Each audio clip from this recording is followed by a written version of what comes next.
feel about using those tractor tires on the inside? Well, I don't know. I mean, we've raced around them for a lot of years. I think some places, probably need to do away with them, and then other places are probably just fine. I mean, honestly, with the things that are as fast as we're going now, and the way the race cars are, and the horsepower we're putting out, and the ability to get them to the racetrack, it would definitely be in the best interest of everybody, I feel, to do away with them. But like I say, I've never been a promoter, and sometimes we don't understand all facets of what goes on, and there'd be a huge expense at some facilities to do away with them. Now others, you may be able to pile up a berm and it'd be just as efficient as anything else. I guess I feel, I guess I kind of feel in the middle, because I try to look at everything. I probably didn't used to, but as I've gotten a little older and I guess,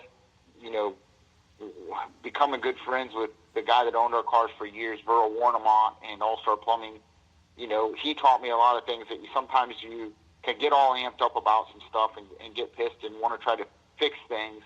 But sometimes you got to put yourself in, the promoter's shoes or so on and so forth. And I try to do that a little bit more than I used to, just because of that and things that I've learned and mistakes that I've made. So, so that's how I look at that whole thing. Some places probably could do it, and financially they could probably do it pretty cheap. Other places that, you incur an expense like that, not over a period of time, but you try to immediately fix something, and, then you have 10 rainouts, and they still got to pay their insurance when there's rainouts and things like that. Those are the things that, maybe we don't understand, and maybe they can't afford to do it immediately, but hopefully over time they do away with them, and, I think it'd be a lot safer, especially in most places. You really got to kind of weigh the options and give the promoters a chance to make these places safer. So we appreciate your honest answer there. Like I said, it's kind of been picking up some steam on social media, and we just like having the driver's opinion out there, since a lot of us are just fans. So we definitely appreciate that. Well, that's another thing. I mean, you bring up to me I get wound up about social media, because there's times when, there's so many good things that can come out of it, but a lot of times there's things that can come that aren't so good out of it. Because people like to voice their opinions, but they really don't always want to do their homework. And I'm at fault too at times. I mean, but sometimes, just like this situation, social media isn't always good, because maybe behind the scenes the promoters are working their tails off to try to make these racetracks better and safer, but maybe they just financially can't do it. And you can't just go in and tell every track in the country to rip all the infield tires out, because hell, you might put them out of business. And it's just some of those tough things that sometimes before people go on social media, they really need to do their homework. And there's a lot more to the story sometimes, and it's good. It's good to get it out in the open, like right now. To ask guys like me, ask promoters, and see what's going on behind the scenes, so the fans are filled in. I mean, that's a cool part about social media. But sometimes, people get on there and like, damn tractor tires, or whatever, and maybe they don't really know what the whole story is, and I guess we're probably all at fault for that a little bit. Yeah, we appreciate you chiming in on that. We talked to Tim Schaefer about it earlier this week, and like Jacob said, it's important that we get the voice of the driver, the person that it affects the most. So we appreciate it. Yeah. I wanted to ask you, so 20 plus years driving a sprint car, what would be the most significant change that you've seen in sprint car racing over the 20 years? If you could... Well, I mean, if we're talking, honestly, the biggest thing is like when I started, the biggest thing that I see is you could really work at home in your garage. I mean, when I was a kid, I worked day and night. I don't know how many hours I spent on a lathe lightening my race car without spending a dime other than electricity and drill bits. In today's world, that's pretty much gone. Now, certain things have changed, and like shocks have really improved in the last 5 years, and people have learned different ways. And I feel like that, me personally, I've done a lot of my own setup. I've relied on a lot of friends and other really good mechanics for advice, and we'd love to get one of those guys right now. But that being said, I mean, that's a key area right now that's changed Sprint Car a little bit. But the cost is obviously, when I started, a brand new 410 engine was like 26 or 27, and it's hell, there's some guys getting almost triple that now. So that the cost of it has been a huge change, and the technology and the ability to go to your local Walmart or Sprint Car race and buy what everybody else has. I mean, you go to these local tracks, and trucks and trailers never win races. And I've been fortunate, and we've got nice stuff. But that being said, I started with a van and a flatbed trailer, and there's still guys that go to the races, but when they roll that car off that trailer, they could go win a World of Outlaw show or any other big race in the country. And maybe it didn't used to always be quite that way, and so it's made it a lot more competitive. The engine and motor programs with today's, a lot of the formats are very dependent on qualifying. And, horsepower is, everybody knows the Sprint Car race, and horsepower is, usually good for a couple tenths. And so I think probably the motors and the shocks have changed the most from the race car side of things. So, Greg, you're known for being pretty good on the slick racetrack. So what's your secret? What makes you so good in the slick?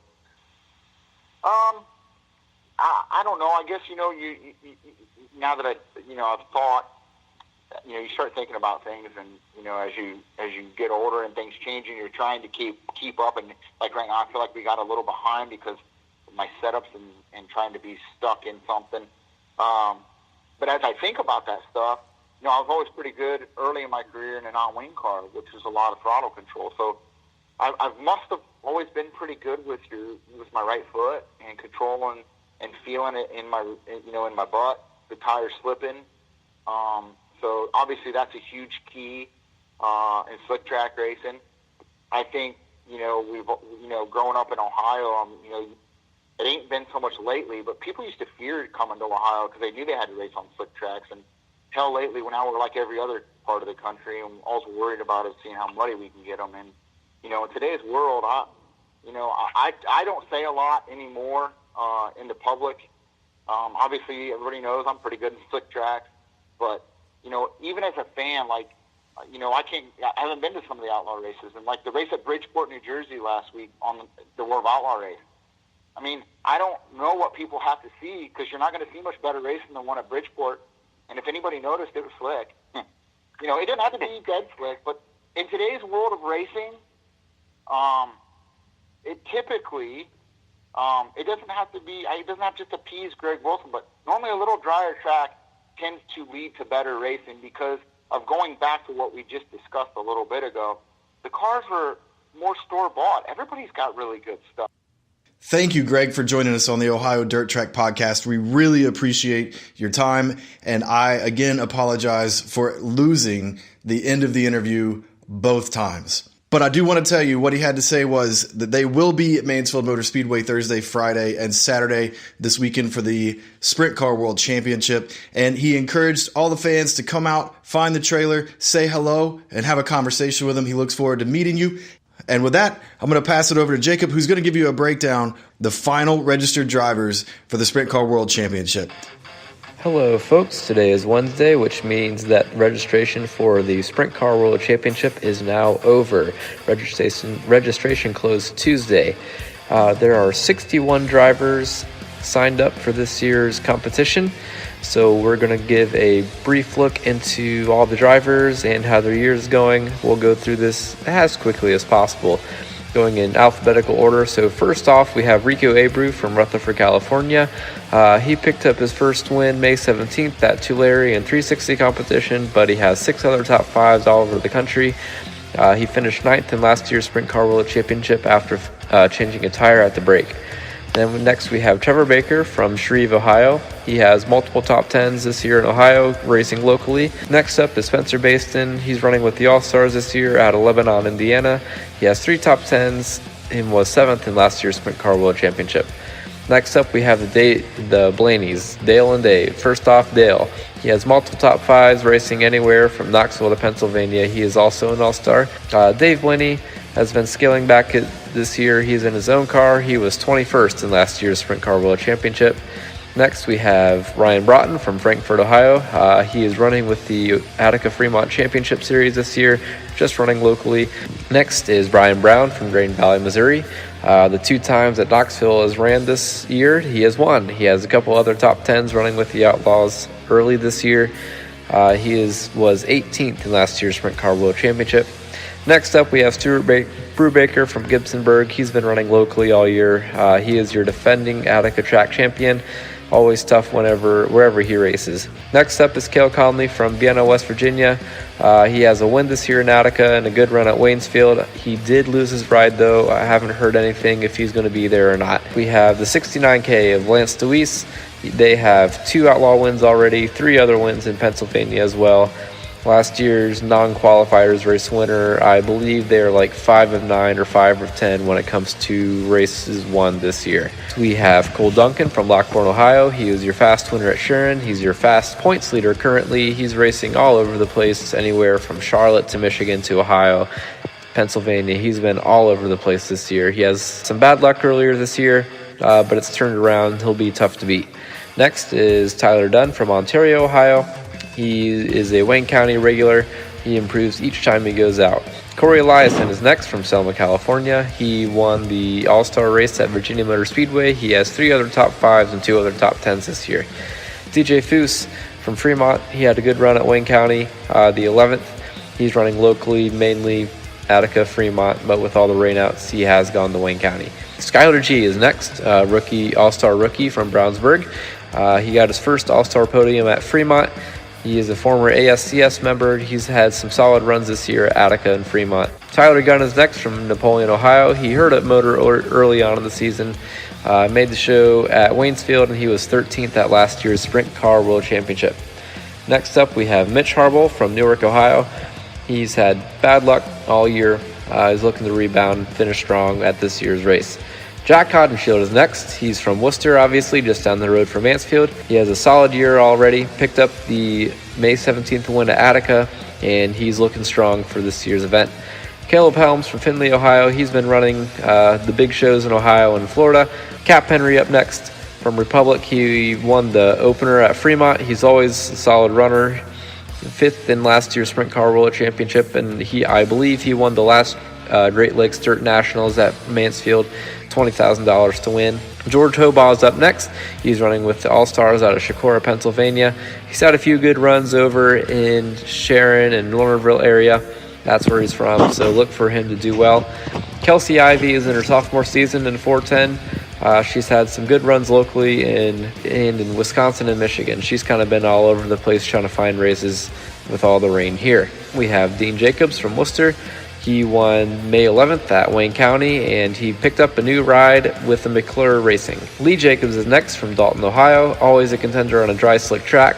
He won the fast race at I-96 on Sunday, and he's always a hard charger. So if he starts deep in the field, look for him to finish up front. Next up, we have the Kingans, Dylan and Troy. They've been running a little bit locally, mainly at Wayne County.